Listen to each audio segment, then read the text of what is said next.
நம்ம ஜெபிக்கலாம்.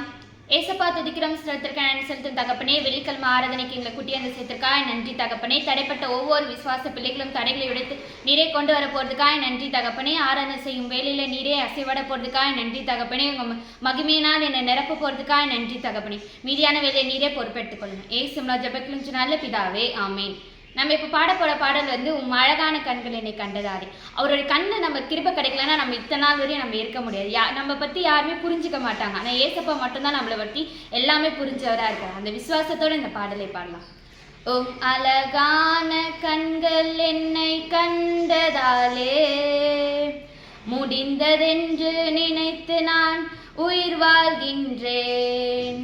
உம் அழகான கண்கள் என்னை கண்டதாலே முடிந்ததென்று நினைத்து நான் உயிர் வாழ்கின்றேன். யாரும் அறியாத என்னை நன்றாய் அறிந்து தேடி வந்த நல்ல நேசரே.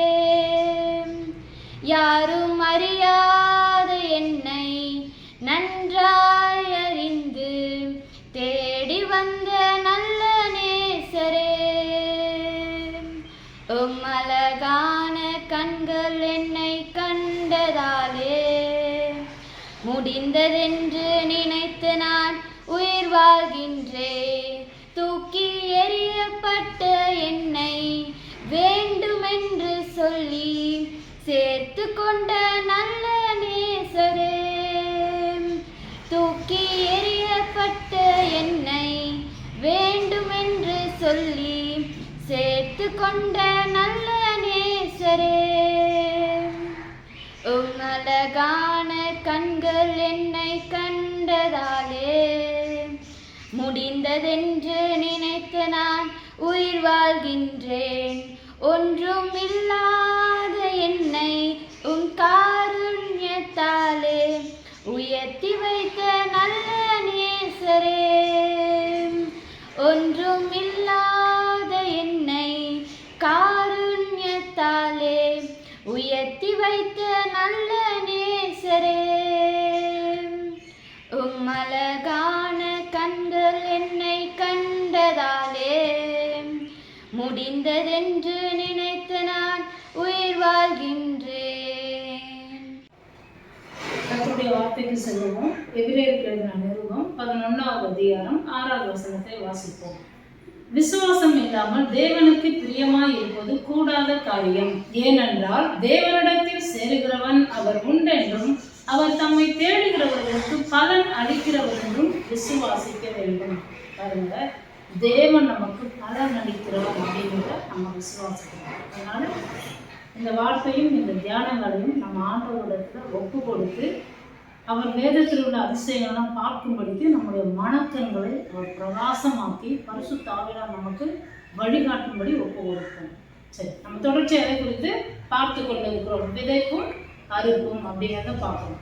தேவன் வந்து சீசனை மாத்துறாரு, காலங்களை மாற்றி கொண்டு இருக்கிறார் இல்லையா? எப்படி இயேசுவின் காலமாக இருக்குது, இயேசுவின் காலமாக இருக்கிறதுனால மகிழ்ச்சியை கொண்டு வராரு. அவர் மகிழ்ச்சியை கொடுக்கும்போது அந்த மகிழ்ச்சியை பின்னாடியே நம்ம போயிட்டு இயேசுவை மறந்துடக்கூடாது, அவரை ரொம்ப சிநேகிக்கணும் அப்படிங்கிறத பார்த்தோம். அப்போ அவரை சிநேகிக்கும் பொழுது நமக்கு மிகுந்த சமாதானம் உண்டாகுது அப்படிங்கிறத பார்க்கணும். அதெல்லாம் சென்ற பகுதியில் நாம் ஷாலோங்கிற வார்த்தையில் பார்த்தோம் இல்லையா? To destroy the authority which is attached to chaos. அதாவது ஒழுங்கற்ற தன்மையானது ஆளுகை செய்யும் போது அதை எப்படி வேரோடு அழிக்கணுமோ அந்த வேலையை அந்த சமாதானம் ஷாலோங்கிற வார்த்தை செய்யுதுங்கிறத நம்ம பார்த்தோம். சகரியா 8:12 நம்ம ஏற்கனவே வாசித்திருந்தோம் இல்லையா? விதைப்பு சமாதானமாக இருக்கும், திராட்சை செடி தன் பலனை தரும், பூமி தன் பலனை தரும், வானம் தன் பணியை தரும், இதெல்லாம் பார்த்தோம். அப்போ தேவன் பலன் அளிப்பாரா? கண்டிப்பா அளிப்பாரு. யாருக்கு அளிப்பாரு?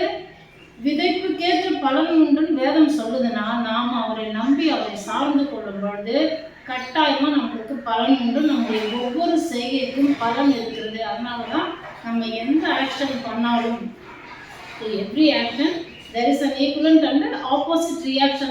நியூட்டன்ஸ் தேர்ட் லா இல்ல, நியூ டெஸ்டமெண்ட் லா. அது கலேஷியன்ஸ் 6:7 சொல்லியிருக்கு பாருங்க, what you so you will ரீப். அப்போ நீ எதை விதைக்கிறானோ மனுஷன் அதையே அவன் அறுப்பான். தேவன் தம்மை பரியாசம் பண்ண ஒட்டார் அப்படின்னு நம்மளுக்கு எழுதப்பட்டிருக்கு பாருங்க. அப்போ வாக்குத்தத்தங்கள்லாம் வரும் பொழுது அது நம்மளுக்கு நிறைவேறுமா நிறைவேறாதா, தேவன் பலன் அளிப்பன்னு சொல்லிட்டாரு, பலன் அளிப்பாரா அளிக்க மாட்டாரா நம்ம பயப்பட தேவையில்ல.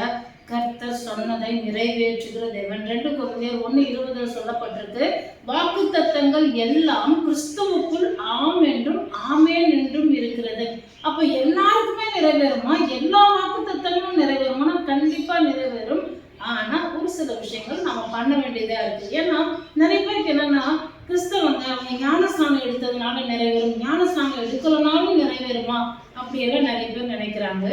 இன்னும் ஒரு சாரார் என்ன நினைக்கிறாங்க, பழைய ஏற்பாடு அந்த காரியத்துல சொல்லப்பட்டிருக்கிற வாக்கு தத்தங்கள்லாம் நிறைவேறுமா? பழைய ஏற்பாடு புதிய ஏற்பாடுலாம் இல்லைங்க. கர்த்தருடைய வார்த்தைகள் எல்லாமே நமக்கு நிறைவேறும். ஏன்னா வாக்குகள் நிறைவேறும்படிக்கு தான் ஆண்டவருக்குள்ள கிறிஸ்துவுக்குள்ள அவர் சொல்றதுபடி நம்ம நடக்கிறோம். அந்த காலத்துல ஞானஸ்நானம் ஒண்ணு இல்லை பழைய ஏற்பாடுல. ஆனா சர்க்கம்சிஷன், பிறப்பு உறுப்பை அறுத்து தேவனுக்காக ஒப்பு கொடுக்குறது, என்னோட சந்ததி முழுக்க உண்மையது, அந்த ஒரு காரியம் இருந்தது. அதை இயேசு கிறிஸ்து அவருக்கு அந்த காரியத்தை செய்ததுனால நாம இப்ப அவருக்குள்ள இருக்கிறதுனால நாம என்ன பண்றோம், அவரை நம்பி விசுவாசித்து வாக்கு தத்தங்களை சுதந்திரத்துக் கொள்றோம். அதனால நம்ம இதை புரியறதுக்கு ஒரு சில விஷயங்கள் நம்ம விளங்கி கொள்ளணும்.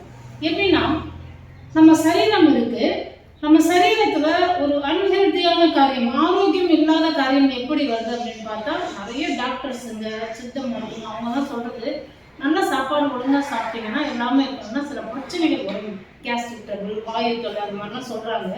அதுக்கு என்னெல்லாம் அவங்க காரணம் சொல்றாங்க அப்படின்னு பார்த்தா, சாப்பிடாம இருந்தா இது வருமா, சாப்பிட தெரியாம சாப்பிட்டா இந்த ப்ராப்ளம் வருமா, வாயு தொல்லை வருமா, வேகமா சாப்பிட்டா வரும், அப்புறம் வேண்டாததெல்லாம் சாப்பிட்டா வரும், ஹெல்த்தை டேமேஜ் பண்ணும் அப்படின்னு சொல்றாங்க. இதே தான் ஆவிக்குரிய காரியத்துல நம்ம பார்க்கலாம். பாருங்க, காத்து, அதாவது காத்துனா என்ன, பிசாசு, ஒரு ஆறு அப்படின்னு நம்ம சொல்றோம். சில பேர் காத்து கற்பனைவாங்க, சில பேர் பிசாசுங்க வார்த்தையே பிடிக்காது. பரவாயில்ல, நீங்க அது ஒரு பிரச்சனைன்னு கற்பனை பண்ணி கொள்ளுங்க.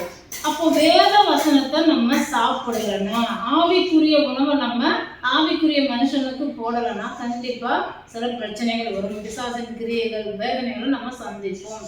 சில முறைகள் இருக்கு, இப்படிதான் சாப்பிடணும், இப்படி வாசிக்கணும், இப்படி இருக்கணும், அந்த காரியம்லாம் இருக்கு. அதை கற்றுக்கொண்டால் நமக்கு பிரச்சனை இல்லாமல் போக முடியும். அடுத்தது, நிறைய பேர் வேகமா நடக்கணும், எனக்கு வாக்குத்தத்தம் நேற்று சொல்லிட்டாங்களா இன்னைக்கே நடந்துடணும், போன வருஷம் ஒரு வாக்குத்தத்தம் கொடுத்தாங்களா இந்த வருஷமா அது முடிஞ்சு தெரிஞ்சிடணும், அப்படி இல்லை. பாருங்க, வாக்குத்தத்தங்கள் சில காலம் இருக்கும், நாம சில காரியங்களை செய்ய வேண்டியதா இருக்குது. அதே போல சில தேவையில்லாதெல்லாம் உட்கார்ந்து சாப்பிட்டுருவாங்க. ஆவிக்குரிய சாப்பாடு சொல்றேன், தேவையில்லாத காரியங்கள், கள்ள போதனைகள்ல கேட்டுருவாங்க பாருங்க. அப்போ வேண்டாத காரியங்களுக்கு நம்ம செவி கொடுக்க கூடாது. நம்மளுடைய ஸ்பிரிட்டை வந்து அது அன்ஹெல்த்தியா ஆகிடும் அப்படிங்கிறத புரிந்து கொள்ளணும். அப்போ தேவன் ஒரு வாக்கு பண்ணியிருக்கிறாரு, பலன் அளிப்பன்னு சொல்லியிருக்கிறாருன்னா கண்டிப்பா அந்த பலன் உண்டாகும். எப்பன்னா அவர் வைத்த வழியில நம்ம நடக்கும் பொழுது.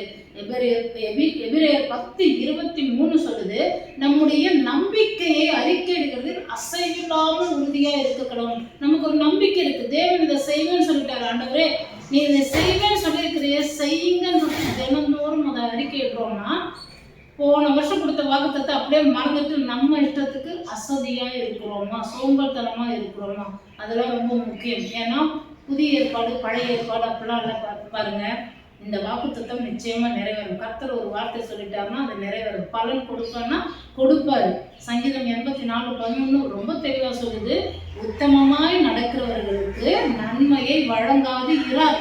கண்டிப்பா பலன் கொடுப்பாரு. உண்மை நம்பி இருக்கிற மனுஷன் பாக்கியவான்னு 12ஆம் வசனத்துல சொல்லப்பட்டிருக்கு.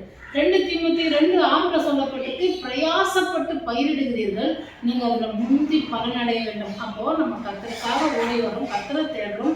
ஆரம்பத்துல வாசிச்ச எபிரேயர் 11:6 சொல்லி இருக்கிறபடி பலன் அளிக்கிறவர் என்று விசுவாசிக்க வேண்டும் சொல்லி இருக்கிறையா. அப்போ நம்ம பலன் அடையும்படிக்கு நம்ம என்ன பண்றோம், முந்தி பலன் அடைய வேண்டும். நம்ம பிரயாசப்படுறோம், பயிரிடுகிறோம், கர்த்தருக்காக சில காரியங்களை செய்யறோம். அதேதான் 2 தீமோத்தேயு 2:5 சொல்லி இருக்கு, மல்யுத்தம் பண்ணவன சட்டத்தின்படி பண்ணாவிட்டால் முடிசூட்டப்படான். அப்ப நீங்க தேவன் வைத்த வழியில வராம எனக்கே இந்த வாக்குத்தத்தம் நிறைவேறல, எனக்கே இந்த காரியங்கள் நிறைவேறல நம்ம சொல்லக்கூடாது. அப்போ விதைக்கிறவன் கட்டாயமாக அறுவடையை காணுவான். பிரயாசப்படுறோம், கொஞ்சத்துல உண்மையா இருந்தாலும் உத்தமமாய் நடக்கும்பொழுது தேவன் நம்மை நடத்துவார். நம்ம தொடர்ச்சி எதை பார்த்து கொண்டு இருக்கிறோம், தசமபாகம் காணிக்கைகளை குறித்து பார்க்கிறோம். உங்களுக்கு தெரியும், ஏசாயா 56:7 தேவன் வைத்த வழியில அவருடைய ஜெப வீட்டுல வந்து அவர் மகிழ பண்ணுவேன்னு சொல்லியிருக்கிறாரு. அப்போ அந்த சர்வாங்க தகனபலி பலி சாக்ரிஃபைஸ் டைத்து அதான் நம்ம பார்த்துருக்கோம் இல்லையா. அப்போ தானியேல் 9:27 போலிகளை பார்த்து நீங்க ஏமாந்துடாதீங்க அப்படிங்கிறத நம்ம அந்த பகுதியில் பார்த்தோம். எபிரேயர் 6:11-12 நீங்க வாசிச்சு பார்த்தீங்கன்னா அசதியாயிராமல் தேவன் கொடுத்த வாக்குத்தத்தங்களை எல்லாம் விசுவாசத்தினால நீடிய பொறுமையினால பெற்றுக்கொள்ள முடியும்னு சொல்லப்பட்டிருக்கு. விசுவாசித்தா தேவன் பலன் அளிப்பார், பூமி தன் பலனை தரும். கொடுத்தா நம்புவாங்க, கொடுத்தா நம்புறதுக்கு நம்பிக்கை கிடையாது, அது பேரு விசுவாசமே கிடையாது. விசுவாசமா என்னன்னு ஒரு உதாரணத்தோட சொல்றேன். ஒரு பிள்ளை ஸ்கூல் போயிட்டு இருக்கிறான்னு வச்சுக்கோங்க, அவன் டெய்லியும் சாயந்தரம் 4 மணிக்கு ஒரு 5 மணிக்கு வந்துடலான்னா நீங்க அவனை பார்க்கலாம், அவன் ரோட்ல வரலாம் இல்லையான்னு உங்க வீட்டுக்குள்ள இருக்கிறீங்க. ஆனா பிள்ளை கரெக்டா வந்துடுவான் 5 மணிக்கு. அதுக்கு பேரு நம்பிக்கை. விசுவாசம்ங்கிறது என்ன தெரியுங்களா? ஒருத்தர் காணாம போயிட்டாலோ பல வருஷமா நீங்க தேடிக்கிட்டே இருக்கிறீங்க, இல்லை நிச்சயமா வீட்டுக்கு வருவாங்க, இவங்க ஒரு நாள் என்னை தேடி வருவாங்கன்னு நீங்க பார்க்கல, அது என்ன விஷயம் உங்களுக்கு தெரியல. ஆனா தேவன் மேல நம்பிக்கை வச்சு விசுவாசம் வைத்து அது ஒரு நாள் நடக்கும்னு நீங்க விசுவாசித்து கொண்டே இருக்கிறீங்க. காணாத ஒரு காரியத்தை மேல நீங்க வைக்கிற நம்பிக்கை, அதுதான் விசுவாசம். அந்த விசுவாசம் ஒரு நாள் நிச்சயமா உங்க கண்ணு முன்னாடி நடக்க ஆரம்பிக்கும். அதனால தான் நம்ம புரிந்து கொள்ளணும், தேவன் பலன் அளிக்கிறவர்னு பார்த்தோம், கண்டிப்பா பலன் அளிப்பாரு. அவர் வைத்த வழியில நம்ம வரணும், உத்தமமாக நடக்கணும், பிரயாசப்பட்டு பயிரிடணும். அவருக்காக நம்ம என்ன பண்ணணும்? அவர் சொன்ன வழியில நடக்கும்போது அசதியா இருக்கக்கூடாது. விசுவாசத்தை வைக்கும்போது நிச்சயமாக அந்த பலனை நாம் பெற முடியும். நாம் ஜெபித்து நிறைவு செய்யணும். அன்பும் இரக்கமுள்ள நல்ல பிதாவே, இயேசுவின் நாமத்தினால உங்களிடத்தில் வருவோம், நன்றி செலுத்துவோம். இந்த நாட்டிலே கூட நீர் பேசின வார்த்தைகளுக்காக நன்றி ஆண்டவர். சர்வ வல்லமை இல்லாத எங்க மத்தியில இருக்கிறீர்கள், அதற்காக நாங்கள் நன்றி செலுத்துவோம். இதோ தேவன் பலன் அளிக்கிறவர் என்ற வார்த்தையை நாங்கள் தியானிக்கும்படிக்கு நீர் கொடுத்த இந்த வசனங்களுக்காக நாங்கள் நன்றி செலுத்துகிறோம். நாங்கள் பிரயாசப்படுவது மட்டுமல்ல, அதில் முந்தி பலன் அடையும்படிக்கு நீர் உதவி செய்கிறார். இதை கேட்டுக்கொண்டிருக்கிற பார்த்து கொண்டிருக்கிற ஒவ்வொரு பிள்ளைகளுடைய வாழ்க்கையிலும் நீர் பலன் கொடுக்கும்படிக்கு ஜெபித்து இவருடைய ஆசீர்வாதத்தை கரங்களில் ஒப்புக்கொள்கிறார்கள். ஆமென். நம்முடைய கர்த்தராகிய இயேசு கிறிஸ்துவின் கிருபையும் பிதாவாகிய தேவனுடைய அன்பும் பரிசுத்தமுள்ள ஆவியானவருடைய ஐக்கியமும் சந்தோஷமும் சமாதானமும் இப்பொழுதும் எப்போதும் சதாகாலமும் நம் ஆண்டவரும் இரட்சகரும் இயேசு கிறிஸ்துவும் ஆகிய மீட்பெறும் 2ஆம் வருகை மட்டும் நம்மோடு கூடவே இருப்பதாக. ஆமென்.